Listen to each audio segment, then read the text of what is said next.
కాలం చాలా నేర్పుతుంది అంటారు. ఇప్పుడు అమరావతి రైతులు చాలా నేర్చుకున్నారు ఈ 10 ఏళ్ల కాలంలో. 2014లో అడగగానే భూములు ఇచ్చేశారు. భూ సేకరణ అనేది చాలా త్వరితగతినే జరిగింది అనాలి. ఎందుకంటే 30,000 ఎకరాలు అన్నారు, దాదాపు 50,000 ఎకరాల వరకు సేకరించారు. కానీ ఇప్పుడు రెండో విడతలో 16,000 ఎకరాలే ఇప్పుడు సేకరిస్తుంది. నిన్న అక్కడ మంత్రి నారాయణ గారు వెళ్ళినా, అక్కడ ఎమ్మెల్యే శ్రావణ్ కుమార్ వెళ్ళినా ఒక రకంగా రైతుల నుంచి తిరుగుబాటు అయితే కనిపించింది. అంటే ఇప్పుడు వాళ్ళు భరోసా అడుగుతున్నారు. ఇంతకుముందు ఈ గ్యారంటీలు భరోసాలు అడగలేదు. ఇప్పుడు ఈ భరోసా అడుగుతున్నారు. మాకు గ్యారంటీ ఏంటి, 3 ఏళ్లలో ఎలా అభివృద్ధి చేస్తారు, ఒకవేళ చేయట్లేకపోతే ఏంటి, మాకు పరిహారం ఇస్తారు.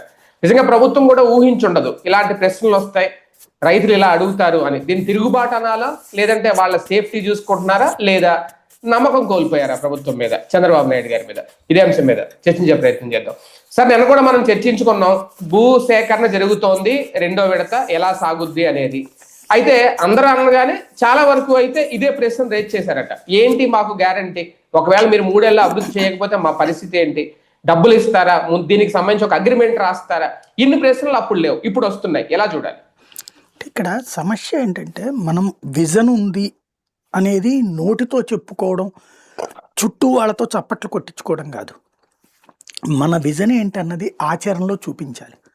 ఇప్పుడు ఫర్ ఎగ్జాంపుల్ మన వ్యవస్థే చూసుకుందాం, మన ఛానల్ వ్యవస్థే చూసుకుందాం. మీ ప్రతి నెలా కూడా నేనేం లెక్కేసుకుంటాను, మనకు వచ్చే సంపాదన ముందు జీతాలు ఫస్ట్ వెళ్ళిపోవాలి, ట్యాక్స్ వెళ్ళిపోవాలి, ట్యాక్స్ కట్టేయాలా, జీతాలు వెళ్ళిపోవాలి. మిగతా దాంట్లో ఇంటి మెయింటెనెన్స్ ఏంటి అన్నటువంటి చూసుకుంటా. ఇంటి మెయింటెనెన్స్ వరకు పోయాక అప్పుడు ₹1 ఏమన్నా మిగిలితే ఆలోచిస్తా. ఇక్కడికే వెళ్ళిపోతుంది నాకు.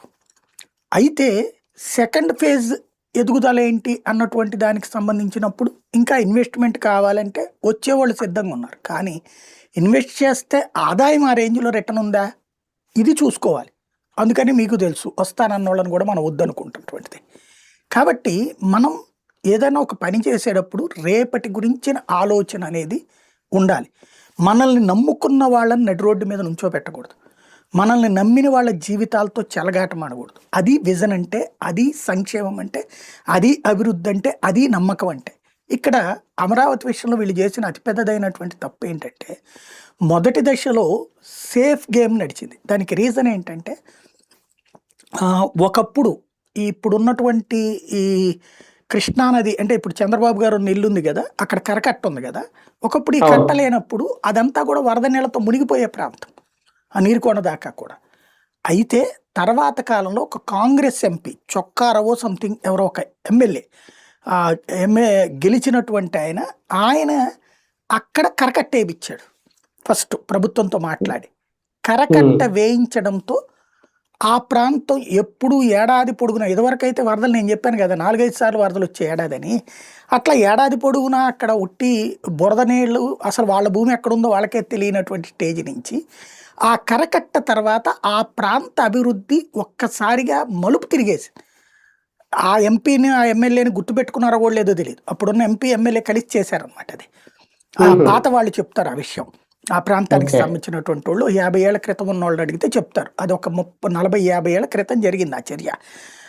అప్పుడు ఏది జాతీయ స్థాయిలో ఉన్నటువంటి పలుకుబడితో చేసినటువంటి పని అనమాట. ఆ కరకట్ట ఏది తెలుగుదేశం కూడా పుట్టక ముందు వచ్చినటువంటిది అది. అక్కడ ఆ కరకట్ట వేశాక జరిగింది ఏంటయ్యా అంటే, ఈ వరద నీళ్ళు ఎప్పుడైతే నియంత్రణ అయిపోయినాయో ఆ ప్రాంతం ఒక్కసారిగా సస్యశ్యామలమైంది. ఎందుకని, కృష్ణానది పరివాహక ప్రాంతం ఎప్పుడు భూగర్భ జలాలు ఉంటాయి ఆటోమేటిక్గా. కాబట్టి నల్లరేగడి నేలలు, చక్కటి పంటలు, ఏడాది పొడుగునా పంటలు, కూరలు ఏడాది పొడుగునా వస్తాయి, అరటిపళ్ళు, చక్రకేళి ఇట్లాంటివన్నీ పండేటటువంటిది, మల్లెపూలు ఏడాది పొడుగునా వస్తాయి, బంతులు ఇట్లాంటివన్నీ, అంటే పూలు అసలు ఖాళీ ఉండే రోజు ఉండదు అక్కడ. దాంతో రైతు కూలీలు, ఆ కూలీల బిడ్డలు, అట్లాగే రైతులు అందరూ దర్జాగా సగర్వంగా 4 దశాబ్దాల పాటు బతికేశారు. ఈ బతికే క్రమంలో ఏమైంది, తొలినాళ్లలో అన్ఎక్స్పెక్టెడ్ ఇన్కమ్ కదా, ఒక్కసారిగా పంటలు చేతి నిండా డబ్బులు వచ్చేటప్పటికి తమ బిడ్డల్ని మంచి చదువులు చదివించారు.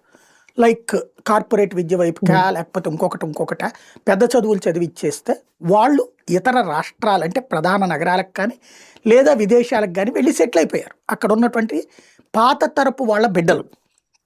వెళ్ళిపోయి వెళ్ళిపోయే క్రమంలో తమ పొలాల్ని ఇక్కడ ఉన్నటువంటి వాళ్ళకి కౌలుకి ఇచ్చారు. ఏళ్ల తరబడి కౌలే 100కి 70 నుంచి 80% అక్కడ జరుగుతాయి ఆ 29 గ్రామాల ప్రాంతాల్లో కూడా.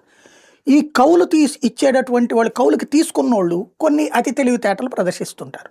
ఎట్లాగా అంటే ఎక్కువ పంట రాలేదండి, మధ్యలో వరద వచ్చిందండి, తెగులు వచ్చిందండి అని చెప్పేసి వాళ్ళు 50,000 రూపాయల కౌలు అన్నది 30,000 40,000 చేతిలో పెడతారు. బట్ వీళ్ళు మన భూమి ఉంది, మన ఆస్తి మనకుంది, ఈ 30,000 40,000 ఏడాదికి వస్తుంది కదా, 5 ఎకరాలు 10 ఎకరాలు ఉంది, ఒక క్యాష్ పడి ఉంటుంది కదా అనేసి వాళ్ళు ఊరుకున్నారు. అంటే మొదట్లో బిడ్డలు పంపించిన వాళ్ళు సెకండ్ ఫేజ్లో తల్లిదండ్రులు కూడా వెళ్ళిపోయారు పట్టణాలకి, వెళ్ళిపోయి ఇక్కడ కౌలుకి ఇచ్చేశారు. ఇప్పుడు ఆ కౌలు అట్లా 25,000 30,000 40,000 వచ్చేటటువంటి కౌలు. ఒకవేళ భూమి అమ్మేసుకుందామంటే 5 లక్షలు 6 లక్షలు అడుగుతారనమాట. మ్యాక్సిమం 10 లక్షలు. ఇది ఆ పక్కన ఉన్నటువంటి కరకట్ట పక్కన ఉన్నటువంటి ఏరియాలు అయితేనే 10 లక్షల దాకా చెప్పేది. మిగతాదంతా కూడా 4-5 లక్షల రూపాయలు రేట్లు పలికేవాళ్ళు. అట్లా చూసుకుంటే ఏడాదికి 25,000 30,000 రూపాయలు లెక్కన వేసుకున్నా 2 సార్లు వస్తే 2,50,000 వస్తున్నాయి. ఎందుకులే 4 లక్షలకు అమ్ముకుని ఏం సాధిస్తాంలేని అట్లా ఆస్తి ఉంచుకున్నారు. కౌలు అట్లా కంటిన్యూ చేసుకుంటూ వచ్చారు.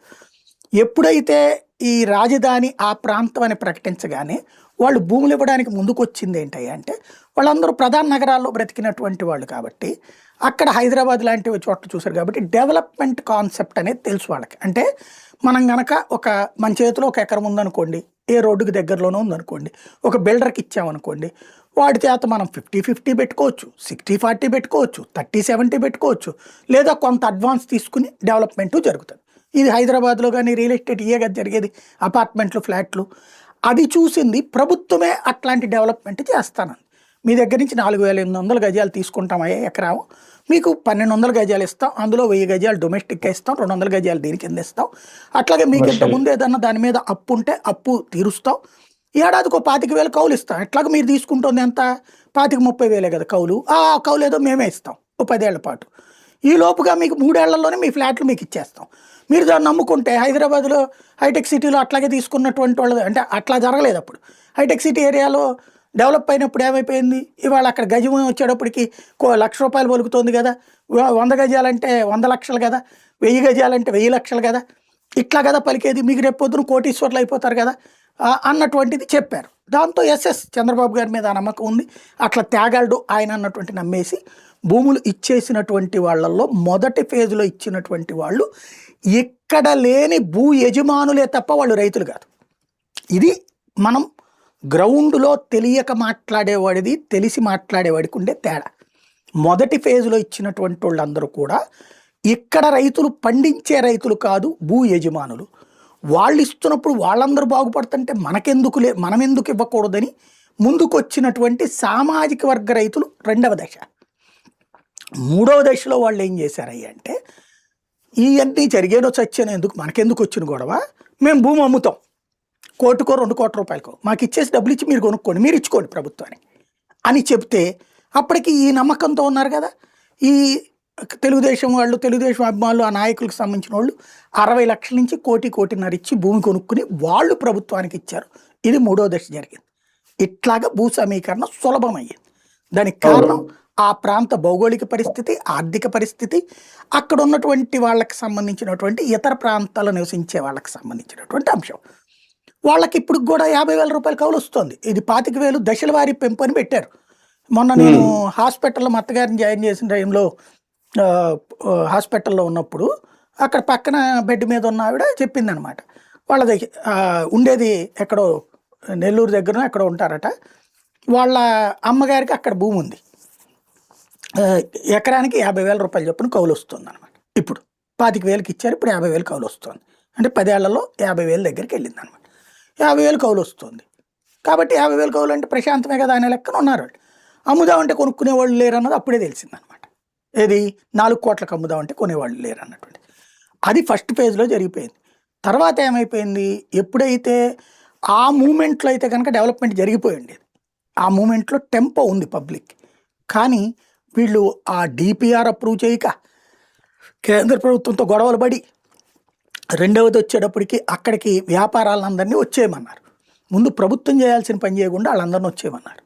ఈలోపు వర్షాలకి నీళ్లు నిలబడుతూ ఉండటం, దీంతో గందరగోళం నెలకొంది. ఈలోపు కేంద్రంతో వీళ్ళు విభేదించారు. ఎక్కడ వేసిన గొంగళ అక్కడ ఆగిపోయింది. యాక్చువల్గా ఎప్పుడు ఇచ్చేయాలి వాళ్ళందరికీ రిటర్నబుల్ ఫ్లాట్లు? 2018లో ఇచ్చేయాలి. ఇచ్చారా? 2018 ఇవ్వలా. మొన్న ఈ మధ్యన నారాయణ గారు చెప్తున్నారు, మేము అప్పట్లోనే ఫ్లాట్లు ఇచ్చేసాం, జగన్ మధ్యలో చెడగొట్టాడని. 2023 సంవత్సరంలో జగన్ ప్రభుత్వం మీదన ఈ కోర్టుకు వెళ్ళినటువంటి సందర్భంలో 3 రాజధానుల కాన్సెప్ట్లో రిటర్నబుల్ ఫ్లాట్లు ఇష్యూ వచ్చినప్పుడు అధికారికంగా ప్రభుత్వంని ప్రశ్నించింది హైకోర్టు తన తీర్పులో. కేవలం 27% మందికి మాత్రమే ఇచ్చారు వాళ్ళు రిటర్నబుల్ ఫ్లాట్లు. 27% మందికి మాత్రమే. ఎందుకు ఇవ్వలా? ఇది కూడా ప్లేస్ చూపించలా, కాగితాలు ఇచ్చారంతే. ఇప్పుడు ప్లేస్ చూపెడతా ఇవన్నీ మీరు దాన్ని ఏమంటారు, డ్రోన్లు వేసి మరి చూపించేవాళ్ళు, ఇదిగో ప్లేస్ మాది అని చెప్పేసి. సోషల్ మీడియాలో ఎప్పుడన్నా అక్కడ కనబడుతోందా డ్రోన్లు వేసి చూపించేది? అక్కడ లేదు. అంటే అర్థం ఏంటి? ఇవాల్టికి కూడా స్థలాలు డెవలప్డ్ ఫ్లాట్లు స్టిల్ నౌ 11 ఏళ్ళు డెవలప్డ్ ఫ్లాట్లు వచ్చినాయి చేతికి. బ్యాంక్ కూడా లోన్ ఎందుకు ఇవ్వట్లేదు? ఇప్పుడు నాదే ఉంది, 1000 గజాలు ఉందనుకోండి, ఇప్పుడు నా ఇల్లు ఉందనుకోండి, నా ఇల్లు పెడితే మార్టిగేజ్ కింద లోన్ ఇస్తాడు. ఎందుకు ఇవ్వడు? ఇప్పుడు వీడు ఎందుకు ఇవ్వట్లేదు బ్యాంకోడు? స్థలం ఎక్కడుందో తెలియదు, కాగితం చూసి లోన్ ఇచ్చాడు అనుకోండి, రికవరీ ఎట్లాగా? అట్లాగా మొదట్లో ఇచ్చి బుక్ అయినాయి బ్యాంకులు. కాబట్టి వాడు ఇవ్వట్లేదు. ఇప్పుడు నువ్వు స్థలం చూపించి డెవలప్డ్ ఫ్లాట్ అన్నాక అప్పుడు ఇస్తాడు బ్యాంకోడు.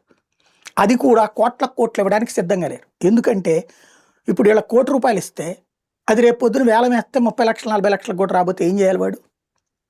అదొక సమస్య అయి కూర్చుంది. ఇలాంటి పరిస్థితులలో కొత్తగా మనం మళ్ళీ పొలాలు అడుగుతున్నాం, స్థలాలు ఇస్తామంటున్నాం, పొలం తీసుకుని స్థలం ఇస్తామంటున్నాం. అప్పుడు అవతలోడికి సెక్యూరిటీ ఎట్లాగా? ఇప్పుడు ఒక కామన్గా ఆలోచిద్దాం. మన జీవితమే ఒక పొలం మీద ఆధారపడి బతుకుతున్నాం అనుకుందాం. భూమి ప్రభుత్వం తీసేసుకుని 1000 గజాలు ఇస్తుంది, 200 గజాలు అంటే సరే రాజధాని ప్రాంతం కదా, మిగతా వాళ్ళు అందరు ఇస్తున్నప్పుడు మనం ఒక్కడమే ఎందుకులే, 25,000 ఎట్లాగో పోనీ ఇస్తారులే అనేసి 1 ఏడాది బతకగలం, 2 ఏళ్ళు బతకగలం. ఏడాదికి ఇక్కడ ₹1,00,000 సంపాదన అయితే ఉంది కదా, కూరగాయలు, పండ్లు, పూలు ఇట్లాంటి వాటితో. ఈ ₹1,00,000 సంపాదన పోగొట్టుకుని ప్రభుత్వం ఇచ్చే ₹25,000 సంపాదన మీద 1 ఏడాది ఎలాగోలో సర్దుకుంటాం. 2 ఏడుకి వస్తే అప్పులు పాలవుతాం కదా, 3 ఏడుకి వస్తే ఏమైపోతుంది జీవితం? అట్లా తమ చేతికొచ్చిన ఫ్లాట్ కాగితాలు నమ్ముకున్న వాళ్ళు ఎంతమంది? అన్యాయం అయిపోయిన వాళ్ళు ఎంతమంది? ఇప్పుడు 11 ఏళ్ళ నుంచి ఆడు ఎట్టా బతకాలి మీరు చెప్పండి? అసలు నాకు తెలియక అడుగుతాను. వాడి చేతిలో ఉన్న పొలం మీద బతికే రైతు ఎవరన్నా బతకగలుగుతాడా? కూలి బతుకులు బతకాల్సిన పరిస్థితి వచ్చింది. దర్జాగా 4 కూలీ ఇచ్చే మనిషి కూలీ బ్రతకాల్సిన పరిస్థితి వచ్చింది కదా. ఇది ఎవరైనా మానవత్వంతో ఆలోచించారు? అసలు ఎంతసేపటికి ధనవంతుల రూట్లో ఆలోచిస్తున్నారు. ఏది ఆల్రెడీ ఆస్తులుండి జస్ట్ పొలాన్ని భూ యజమాని రూట్లో ఆలోచిస్తున్నారు. కానీ నిజంగా అక్కడ పంట పండించుకునే రైతు బ్రతుకేంటి? ఎకరమో, అరెకరమో, 30 ఎకరమో ఉన్నటువంటి రైతుల బ్రతుకులేంటి? అలాంటి వాళ్ళు ఎంత? వీళ్ళు అడుగుతున్నది అగ్రిమెంట్ ఇచ్చి మాకు భరోసా కల్పించాలి, లేదంటే పరిహారం ఇవ్వాలి అనేది. ప్రభుత్వం చెప్తున్నది మీ భూములకు రక్షణ కల్పిస్తామని చెప్తుంది. ఏంటి దీనికి మధ్య మార్గ పరిష్కారం ఏమైనా ఉంటుందా? ఏముంది, వాళ్ళు అన్నట్టు రాసి ఇవ్వడానికి ఇవ్వదు ప్రభుత్వం. రూల్స్ రాసి ఇవ్వడమే కాదు, 5 లక్షలు ఎంత అడుగుతున్నారంట కదా, ₹5,00,000 రాసి ఇచ్చేస్తారు వీళ్ళు కావాలనుకుంటే. కానీ అక్కడ బేసిక్ గా చెల్లుబాటు కాదు అక్కడ. ఓకే, తర్వాత మళ్ళీ కోర్టులకు వెళ్ళడం ఇదంతా నడుస్తుంది. వీళ్ళు లేదు మేము మళ్ళీ గెలవబోమనుకుంటే రాసిస్తారు, మేము మళ్ళీ గెలవబోమనుకుంటే రాసిస్తారు. నెక్స్ట్ వచ్చే కాటంలో పెట్టడానికి తర్వాత వచ్చిన ప్రభుత్వం పడుతుందిలే, మనకు సంబంధం. ఇప్పుడు సింగపూర్ వాళ్ళకి రాసిచ్చినట్టు రాసిచ్చేసేయాలి. అయితే 3 ఏళ్లలో అవ్వడం అనేది అసాధ్యం. నోట్ చేసి పెట్టుకోండి. ఎందుకంటే ఇప్పుడు ఈ మొత్తానికి ₹140,000 అయితే ప్రాథమికమైనటువంటి వస్తువులు అందుతాయి. ₹140,000 అయితే ఇప్పుడు ప్రస్తుతం అవుతున్న ఏంటయ్యా అంటే ఆ బ్యాంక్ వాళ్ళు ఇచ్చిన అప్పులతో నడిచింది. ముందు అక్కడ ఇప్పుడున్నటువంటి ప్రాంతంలోనే ఈ మొన్నటిదాకా వర్షాలు వరదలతో అవలేదు. మళ్ళీ ఇప్పుడు ముళ్ళకంపలు కొడుతున్నారా? అప్పుడు 35 కోట్లు, ఇప్పుడు 45 కోట్లు ముళ్ళకంపలు కొట్టడానికి. అది అయిపోయాక ముందు అదేది ఈ సిస్టమ్ ఏర్పాటు చేయాలి. దాన్ని ఏమంటారు? Drainage system. అంటే ఈ కొండవీటి వాగు, పాలవాగు వీటి నుంచి వచ్చే నీళ్ళని డైవర్ట్ చేసి 5 చోట్ల 6 చోట్ల రిజర్వాయర్లు కడతారట. అవి కట్టడం పూర్తయిన తర్వాత అప్పుడు మిగతా పనులు చేసుకోవాలి. బ్యాంకులు ఇచ్చే లోన్స్, హడ్కోది కావచ్చు, ప్రపంచ బ్యాంక్ కావచ్చు, ఏడీబీది కావచ్చు. అప్పుడు ప్రారంభించితే ఈ టవర్స్ ఇదంతా అవ్వడానికి ఇంకోటి ఏంటి, నార్మల్ కన్స్ట్రక్షన్ కాస్ట్కి 3 times ఎక్స్ట్రా కాస్ట్ అవుతుంది అక్కడ. ఎందుకని, అది 10-15 అడుగులు తవ్వితే చాలు నీళ్ళు వచ్చేస్తాయి ఆ ప్రాంతంలో. కాబట్టి అది రాజధాని ప్రాంతానికి ఉన్నటువంటి డిసడ్వాంటేజ్. అది అడ్వాంటేజీ ఒక ఆస్పెక్ట్, డిసడ్వాంటేజ్ మరొక ఆస్పెక్ట్. కాబట్టి ఈ సిస్టమ్స్ అన్నిటినీ కాకుండా ఇప్పుడు అక్కడెక్కడికో తీసుకెళ్ళి స్టేడియం కడతాము, లేకపోతే ఇంకోటి ఏదో కడతాము, దాని పేరేంటది, ఎయిర్పోర్ట్, ఇంటర్నేషనల్ ఎయిర్పోర్ట్ అంటున్నారు. ఇప్పుడు వాటి అనుమతుల విషయంలోనూ పెద్ద తలనొప్పే. ఏంటది అంటే, ఒకటి భూసమీకరణ, రెండవది పక్కన ఎయిర్పోర్ట్ ఉంది. ఇప్పుడు దుగ్గరాజపట్నం పోర్ట్ ఎందుకు వద్దన్నది కేంద్రం, వైబిలిటీ లేదని చెప్పేసి. పక్కనే కాకినాడ పోర్ట్ ఉండి ఇటు పక్కనేమో కృష్ణపట్నం పోర్ట్ పెట్టుకుని మధ్యలో నువ్వు ఇంకో పోర్ట్ ఎట్ట పెడతావు అని చెప్పింది. అంతే కదా. వయబిలిటీ అంటే ఏంటి, అక్కడకు ఎక్కేటటువంటిది. ఇప్పుడు గన్నవరం ఎయిర్పోర్ట్కే దిక్కు లేదు, పూర్తిగా జనం ఎగబడట్లేదు అక్కడ. అట్లాంటప్పుడు ఎట్లాగొస్తుంది నీకు ఇంటర్నేషనల్ ఫ్లైట్లు ఈ ప్రాంతానికి సంబంధించి? ఇప్పుడు ఏదో సింగపూర్కు ఏదో 1-2 వెళ్తున్నాయి, బై డే వీక్లీనో ఎట్లాగ ఉన్నాయి, అంటే రోజు ఇడిసి రోజును అట్లాంటివి నడుస్తున్నాయి. అవి ముందు వయబిలిటీ ఫండింగ్ ఏంటి, ఇక్కడ దేనికి పెట్టుకోవాలి మనం, మన దగ్గర నుంచి ఎంతమంది ప్రయాణికులు ఉన్నారు. ఇప్పుడు ఇంటర్నేషనల్ అంటే ఏంటి, హైదరాబాద్లో ఎయిర్పోర్ట్ ఉంది, అమెరికాకి పోతుంటారు, చైనాకి పోతుంటారు, అన్ని దేశాలకు పోతుంటారు కదా, అన్ని దేశాలకు ఉన్నాయి కదా ఫ్లైట్లు. ఇక్కడి నుంచి అన్ని దేశాలకి రెగ్యులర్గా పోయే అవసరం ఎవరికి ఉంది, బేసిక్గా ఎంతమందికి ఉంది? ఇప్పుడు సింగపూర్కు అంటే ఉద్యోగాలకు పోయేవాళ్ళు, వ్యాపారాలకు పోయేటటువంటి వాళ్ళు ఒక లిమిట్, ఒక ఫ్లైట్కో ఏమో సరిపోతారు. లేకపోతే ఇప్పుడు విదేశాలకి ఏ పండగలప్పుడు అమెరికాకి వెళ్ళి రావడానికో ఇట్లాగుంటాయి, వాళ్ళు అట్టించి ఇటు రావడం. రెగ్యులర్ ఫ్లైట్లు ఇక్కడ ఉన్నటువంటి వాళ్ళు ఇంటర్నేషనల్కి ఎక్స్పెండిచర్ చేయగలిగిన కెపాసిటీ ఎంతమందికి ఉంది బేసిక్గా? ఇప్పుడు నేనే ఒకసారి ఎప్పుడో ఎక్కడికి దుబాయ్ వెళ్ళా 2011-12. ఆ తర్వాత సింగపూర్ వెళ్ళాను, చంద్రబాబు గారు క్రిందటిసారి సీఎంగా ఉన్నప్పుడు ప్రభుత్వం పంపించినప్పుడు. ఇంతే నా జీవితంలో 2 సార్లు ఇంటర్నేషనల్ ఎయిర్పోర్ట్లో ఇంటర్నేషనల్ ఫ్లైట్స్ మీద వెళ్ళాను, మిగతా డొమెస్టిక్లో వెళ్ళగలిగాను. కానీ ఇప్పుడు నేను వెళ్ళాలంటే నా సొంత డబ్బులతో ఎందుకు వెళ్తాను, ఏమవసరం? ఒకటి నాకు ఉద్యోగాల వ్యాపారాలన్నా ఉండాలి, లేదా నా వాళ్ళు అక్కడ ఉంటే ఒకసారి వెళ్తాను ఏడాదికి, అంతేగాని రోజు పోను కదా. బేసిక్గా అవసరం ఏంటి, ఇది ఒక ఆస్పెక్ట్. దానికి తగ్గట్టు వయబిలిటీ ఉంటే ఒక ఎయిర్పోర్ట్ నడపాలంటే, ఇప్పుడు జిఎంఆర్ రోడ్డు ఢిల్లీది వాటి నడపలేనన్నే కదా ఇచ్చేస్తానంటున్నటువంటి సందర్భాలు. కొన్ని ఎయిర్పోర్ట్లు ఆల్రెడీ తీసుకున్న వాళ్ళు ఇచ్చేస్తున్నారు. ఎందుకని, వాటికి తగ్గ ఆదాయం రావట్లేదు అక్కడ. ఆదాయం రాకపోతే ఎట్లా నడుపుతారు? గన్నవరం ఎయిర్పోర్ట్ కూడా ఆదాయం రాదని చెప్పేసి ఇబ్బంది పెడతానని చూస్తున్నారు కదా పక్కన. ఇప్పుడు ఒక ఎయిర్పోర్ట్ ఉండగా 2వ ఎయిర్పోర్ట్ తీసుకుని ఇంటర్నేషనల్ ఎయిర్పోర్ట్ అని చెప్పేసి ఏందయ్యా అంటే, ఇప్పుడు ఎవడో ఒకడు మనకు తెలిసినటువంటి వాడు ఉంటే ఆ 15,000 ఎకరాలు అడిగి ఇచ్చేస్తే వాడు 15,000 ఎకరాల్లో డబ్బులు అప్పు తీసేసుకుని 15,000 కోట్ల రూపాయలు ఏమో అప్పు తీసేసుకుని ఒక 3,000 కోట్లతో ఇది కట్టేసేసి మిగతా డబ్బులు తీసుకుని అటు జంప్ అయిపోతాడు. అంతమించి చేసేది ఏం లేదు, అది మనకు ఒరిగేది ఏం లేదు అక్కడ. ఇప్పుడు అన్ని ఖర్చులు పోను. ఇప్పుడు మీరు హైదరాబాద్ ఎయిర్పోర్ట్ చూడండి, దాంట్లో కంటిన్యూస్గా ఫ్లో డైలీ ఒక 50,000 మంది ప్రయాణిస్తున్నారు. ఇక్కడ 50,000 తగ్గట్లా ప్రయాణికులు, 1,00,000 దాకా ప్రయాణం ఉంటుంది. ఇక్కడేమున్నది మనకి, ఇక్కడ మొన్న నేను ఢిల్లీ వెళ్ళాను ఈ మధ్యన. ఢిల్లీ వెళ్తే నా ఫ్లైట్లో దాదాపుగా 30% సీట్లు ఖాళీ ఉన్నాయి. నేను హ్యాపీగా బాస్ పెట్టేసుకుని కూర్చుని వెళ్ళా. ఉన్నది మామూలుగా అయితే కనుక 100-120 మంది ఉన్నారు, కానీ అక్కడ సీట్లు 180. అప్పుడు కొంత లాసే కదా. ఇంటర్నేషనల్ ఫ్లైట్లలో ఆ లాస్ ఎక్కువ చూస్తారు వాళ్ళు, వైబిలిటీ ఉండాలి. అది ఇవాళ రోజున మనకి విశాఖపట్నానికే కంప్లీట్ వైబిలిటీ లేదు, విశాఖపట్నం నుంచి. అదేంటి, ఓ రకంగా కాస్మోపాలిటన్ సిటీ, అక్కడే లేదు. ఇప్పుడు భారీ ఎత్తున కంపెనీలన్నీ విశాఖపట్నం వస్తున్నాయి కదా. ఈ సాఫ్ట్వేర్ వాళ్ళు వీళ్ళందరూ విశాఖపట్నం దిగుతారు, కానీ ఇక్కడికి ఎందుకు వస్తారు ప్రాక్టికల్? ఇక్కడ ఎవరికి ఇంటర్నేషనల్ పని, ఇప్పుడు కంపెనీలన్నీ విశాఖకే రావడం అనేది కూడా రైతుల్లో ఒక అపనమ్మకం క్రియేట్ చేసి బాబు గారి మీద నమ్మకం కోల్పోవడానికి కూడా అదొక కారణమా? అదేం కాదు. ఇప్పుడు ఇక్కడ ఉన్న వాళ్ళకి ప్రాబ్లం వల్ల ఏంటంటే, నిన్నగాక మొన్న చూశారు వాళ్ళకి ఇబ్బంది పడుతున్నారు అమరావతి రైతులు. ఇప్పుడు సింపుల్ అండి, చేతిలో వాడి సొంత ఆస్తిని లాగేసుకుని వాడికి పిల్లలు పెళ్లి చేసుకోవాలా లేదా పిల్లల్ని చదివించుకోవాలి, డబ్బులు ఎక్కడి నుంచి వస్తాయండి? అవును. నాకు తెలిసిన చాలా మంది అక్కడోళ్ళు ఆ భూములు ఇట్లా గవర్నమెంట్కి ఇచ్చినటువంటి వాళ్ళు ఆ కాగితం ఉంది కదా, ఏది ఎలకేటెడ్ కాగితం, దాన్ని తాకట్టు పెట్టుకుని అప్పులు తెచ్చుకున్న వాళ్ళు ఉన్నారు ప్రైవేట్ వాళ్ళ దగ్గర. ఆ అప్పుల మీద వడ్డీలు కూడా బొక్కే కదా వాళ్ళకి. చివరికి వచ్చే వాళ్ళకి మిగిలేదేంటో తెలియదు. దాన్ని అడ్డు పెట్టుకుని కొనుక్కుంటున్న వాళ్ళు ఉన్నారు స్వార్థపరులు. కాబట్టి ఇవన్నీ చూసి రైతులకి తెలుసు కదా, అది బంధుత్వాలే కదా ఉండేది, మాట్లాడుకుంటారు కదా. అందుకని వాళ్ళు ఈ ప్రెషర్ చేస్తున్నారు అనమాట, మాకు సెక్యూరిటీ ఇవ్వండి అని చెప్పేసి. అది అవును, అది రైట్. చూద్దాం, మొత్తానికి ఇది బాబు గారికి ఒక పరీక్ష అవుద్దా లేదంటే సిఆర్డిఏ దీన్ని ఏమన్నా షార్ట్ అవుట్ చేస్తుందా? రైతులు ఒకటే అడుగుతున్నారు, అగ్రిమెంట్ రాసిస్తారా మాకు, రేపొద్దున 3 ఏళ్ళలో అభివృద్ధి అవ్వకపోతే ఎకరానికి 5 లక్షలు పరిహారం చెల్లిస్తారా, అలా అయితేనే భూములు ఇస్తాం అంటున్నారు. మరి దీన్ని ఎలా పరిష్కరిస్తారు, రైతుల నమ్మకం ఎలా ఏర్పాటు చేస్తారు, ఇది చూద్దాం.